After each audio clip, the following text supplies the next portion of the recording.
নমস্কার, আমি অ্যাস্ট্রোলজার বৈশালী সরকার। 9 সেপ্টেম্বর থেকে 15 সেপ্টেম্বর সারাটা সপ্তাহ আপনাদের কেমন যেতে চলেছে সেটা নিয়ে আজকে রাশিফলে আলোচনা করব।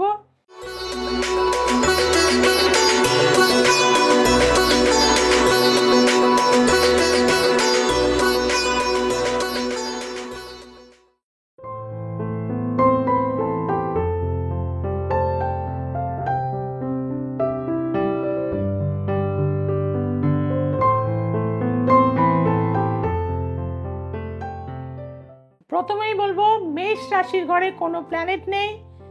বৃষ রাশিতে রয়েছে বৃহস্পতি, মিথুন রাশিতে রয়েছে মঙ্গল, কর্কট রাশিতে কোনো প্ল্যানেট নেই, সিংহ রাশিতে রয়েছে রবি বুধ, কন্যা রাশিতে রয়েছে শুক্র কেতু, তুলা রাশিতে রয়েছে চন্দ্র এবং কুম্ভ রাশিতে রয়েছে শনি মহারাজ, মীন রাশিতে রয়েছে রাহু।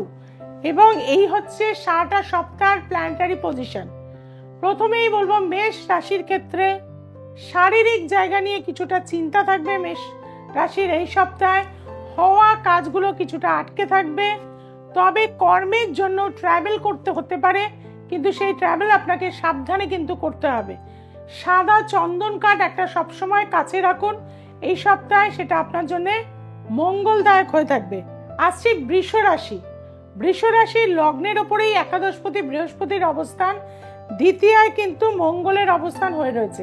সপ্তমপতি মঙ্গল আপনার দ্বিতীয়ায় রয়েছে, অর্থাৎ পার্টনার সূত্রে বা স্ত্রী সূত্রে কিছু অর্থ আপনার জীবনে, অর্থাৎ শ্বশুরবাড়ি থেকে কিছু অর্থ আপনি পেতে পারেন, কিছু প্রপার্টি আপনি পেতে পারেন এই সপ্তাহে। এই ধরনের কানেকশন কিন্তু এই সপ্তাহে আপনার দেখাচ্ছে। তবে লৌকিকতা করার জন্য কিছু অর্থ ব্যয় আপনার এই সপ্তাহে রয়েছে। পারিবারিক জায়গা বা পারিবারিক গ্যাদারিংও কিন্তু হওয়ার একটা রয়েছে। বন্ধু বান্ধবদের সাথে মিটিং করার জায়গাও কিন্তু আপনার এটা এই সপ্তাহে রয়েছে। যারা শেয়ার মার্কেটে রয়েছেন তাদেরও কিন্তু এই সপ্তাহে কিছু লস বা কিছু অর্থ ব্যয় হওয়ার কিন্তু যোগ রয়েছে, সেদিন থেকে কিন্তু সতর্ক হবেন। আপনাদেরকে বলবো, এই সপ্তাহে হোয়াইট কালারটা প্রচুর ব্যবহার করুন এবং পারফিউম, কোনো ভালো পারফিউম, বিশেষত স্যান্ডেল পারফিউম যদি পারেন অবশ্যই কিন্তু ব্যবহার করুন। আসছি মিথুন রাশি।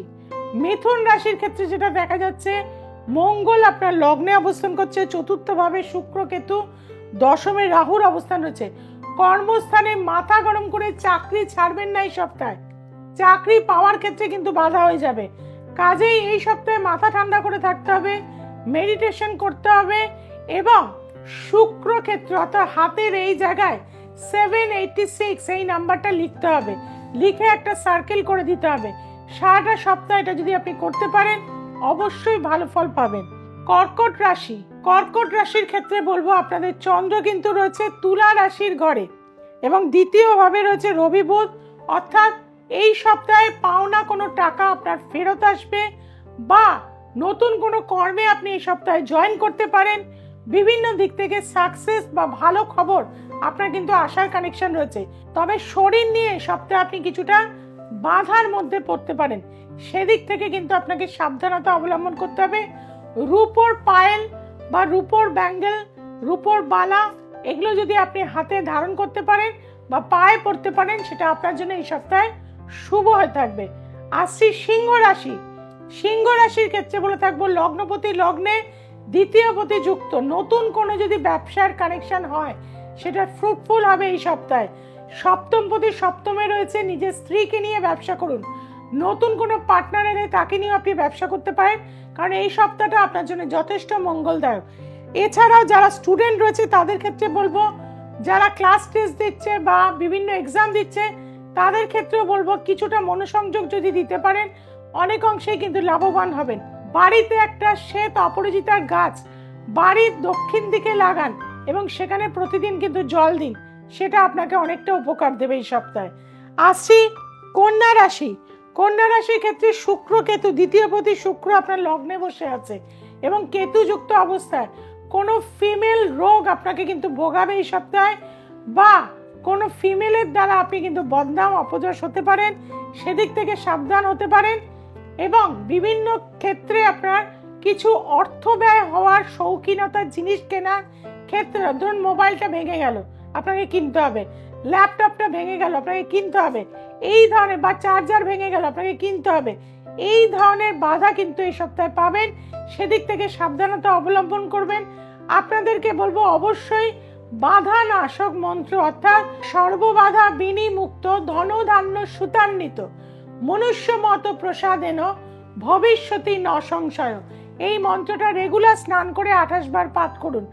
যারা এখন মানে বুঝতে পারলেন না, ইউটিউবে এই প্রোগ্রামটা থাকবে, আপনারা বারবার চালান এবং লিখে নিন, লিখে নিয়ে আপনারা এটা পাঠ করবেন।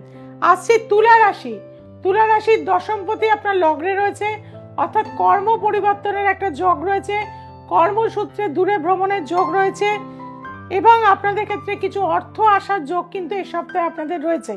কাজেই সেদিক থেকে বলে থাকবো, আপনারা রূপোর গ্লাসে যদি জল খেতে পারেন বা রূপোর থালায় যদি খাবার খেতে পারেন, এটা আপনাদের জন্য মঙ্গলদায়ক হয়ে থাকবে। ভগবান বিষ্ণুজিকে একটা করে সাদা ফুল রেগুলার দিয়ে নিজের মনের কামনা বলে থাকুন। আসছে বৃশ্চিক রাশি। বৃশ্চিক রাশির অষ্টমে কিন্তু মঙ্গল রয়েছে। শরীর নিয়ে সাবধানতা, সিঁড়ি দিয়ে নামবেন সাবধানে, হঠাৎ পা মচকে যাওয়া, পা ভেঙে যাওয়া, কোমরে চোট পাওয়া, ঘাড়ে চোট পাওয়া, এগুলো কিন্তু পাওয়ার যোগ আপনার রয়েছে। আপনার মানসিক একটা অস্থিরতা থাকবে, অর্থ এসেও কিন্তু আপনার ব্যয় হয়ে যাবে, সেদিক থেকে কিন্তু সাবধানতা অবলম্বন করতে হবে। একটা হনুমানজির ছবি আপনি যদি গলায় লকেট হিসেবে পড়তে পারেন, ভীষণ উপকার দেবে এই সপ্তাহে আপনাকে। আসছি ধনু রাশি। ধনু রাশির ক্ষেত্রে দেখা যাবে যে আপনার কোনো পদোন্নতি যেটা আটকে ছিল পেয়ে যাওয়ার চান্স এই সপ্তাহে রয়েছে এবং আপনার ক্ষেত্রে দেখা যাবে দূর ভ্রমণের ক্ষেত্রে কিছু অর্থ ইনকাম বা কিছু অর্থ আসার যোগ বা নতুন কোনো কর্মের সুযোগ আসার যোগ রয়েছে। যারা স্টুডেন্ট রয়েছেন পড়াশোনায় কিন্তু মনোসংযোগ দিতে হবে। মায়ের শরীর স্বাস্থ্য নিয়ে টেনশন থাকবে, বাড়িতে কিন্তু সবসময় একটা টেনশন জনিত জিনিস হয়ে থাকবে। আপনাদেরকে বলবো বাড়ির নর্থ ইস্ট কর্নারে একটা মাটির পাত্রে অবশ্যই গঙ্গা জল এবং তার ভেতরে একটুখানি কেশর ছড়িয়ে সারাটা সপ্তাহ রেখে দিন, দেখবেন পজিটিভ এনার্জি কিন্তু পেয়ে যাবেন। আসি মকর রাশি। মকর রাশির ক্ষেত্রে দেখা যাবে যে ষষ্ঠভাবে মঙ্গলের অবস্থান, চোট আঘাত অ্যাক্সিডেন্ট হওয়ার যোগ কিন্তু এই সপ্তাহে আপনাদের রয়েছে।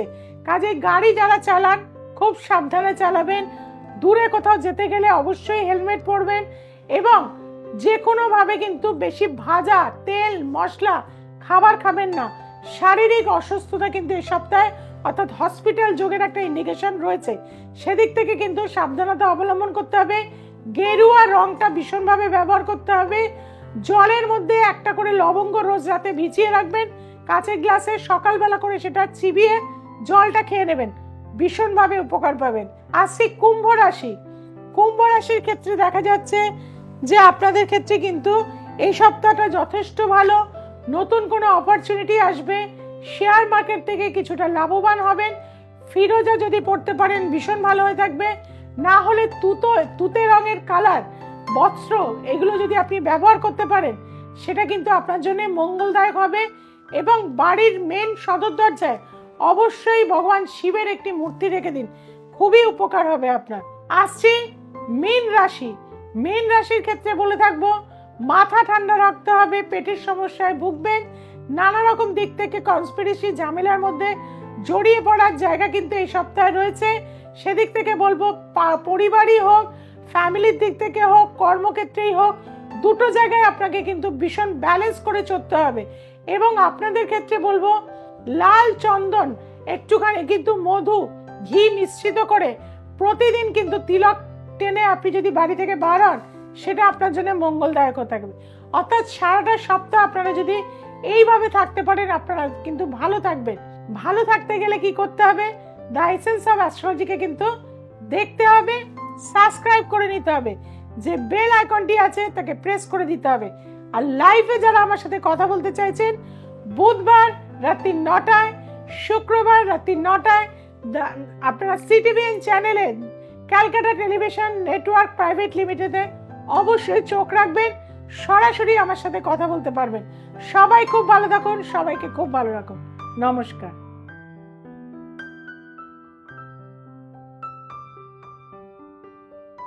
আমার শরীর ভীষণ খারাপ ছিল, আমি ম্যাডামের কাছে এসে খুবই উপকৃত হয়েছি। আমার ছেলে মেয়ে আমার হাজব্যান্ডকে দেখিয়েছিলাম, ওনারাও খুবই ভালো আছেন। আমার ছেলের পড়াশোনা হতে চাইছিল না, পড়াশোনা করছে। মেয়ের কেরিয়ারের জন্য এসেছিলাম, ও অনেকটা কেরিয়ারের দিকে এগোচ্ছে ভালো কাজ নিয়ে। আপনারা আসুন, ম্যাডামকে বিশ্বাস করে আসুন, ফল পাবেন।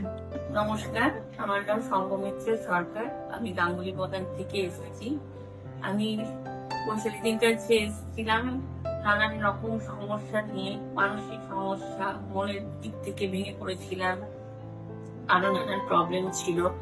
তো দিদির কাছে এসে দিদিকে সবকিছু খুলে বললাম, বলাতে দিদি আমাকে যে সব যেমন ভাবে আন্তরিক ভাবে উনি আমাকে সবকিছু শুনে যায়, যে সলিউশন গুলো দিলেন এবং যে রেমেডি গুলো দিয়েছেন সেগুলো ধারণ করে এখন আমি ভীষণ ভালো আছি।